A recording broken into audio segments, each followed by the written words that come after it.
Buongiorno, Focus Bollettino Colture Erbacee aggiornamento. Una pausa oggi rispetto alla descrizione delle soluzioni pratiche per applicare la difesa integrata dagli insetti del terreno che abbiamo cominciato qualche puntata fa.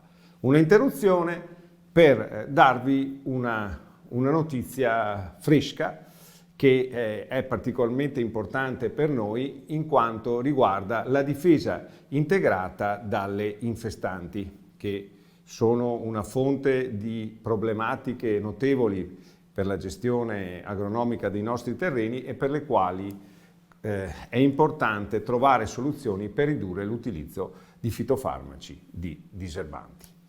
È in uscita questa settimana nel numero 38 dell'Informatore Agrario la descrizione dei principali risultati ottenuti in Italia dal più grosso progetto europeo sulla difesa integrata dalle infestanti che sia mai stato predisposto, il progetto Horizon 2020 IVM Prize, che comprende 38 partner da 8 differenti nazioni europee, tra cui molti partner italiani, incluso Veneto Agricoltura.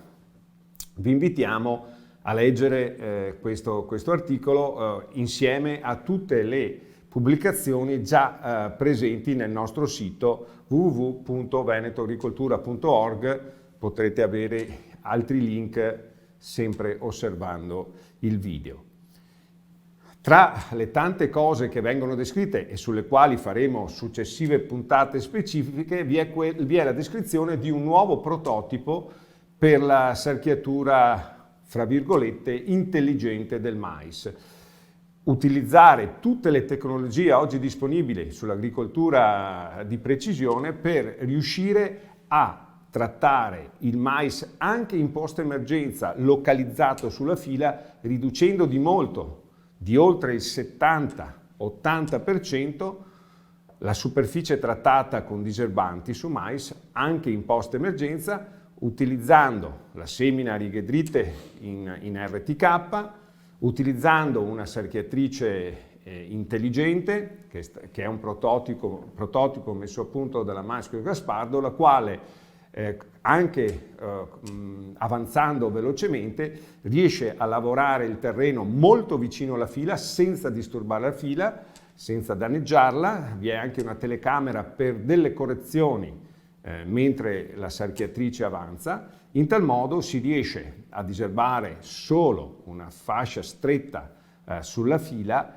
lasciando tutta la restante parte non diserbata con buoni risultati anche agronomici, come potrete vedere, e al contempo riducendo di molto la superficie trattata con diserbanti. Quindi anche se la difesa integrata dalle infestanti è molto difficile, richiede sforzi notevoli per la riduzione dei trattamenti, ci sono oggi soluzioni integrate per ridurre i diserbanti, mantenendo e migliorando il reddito delle aziende agricole.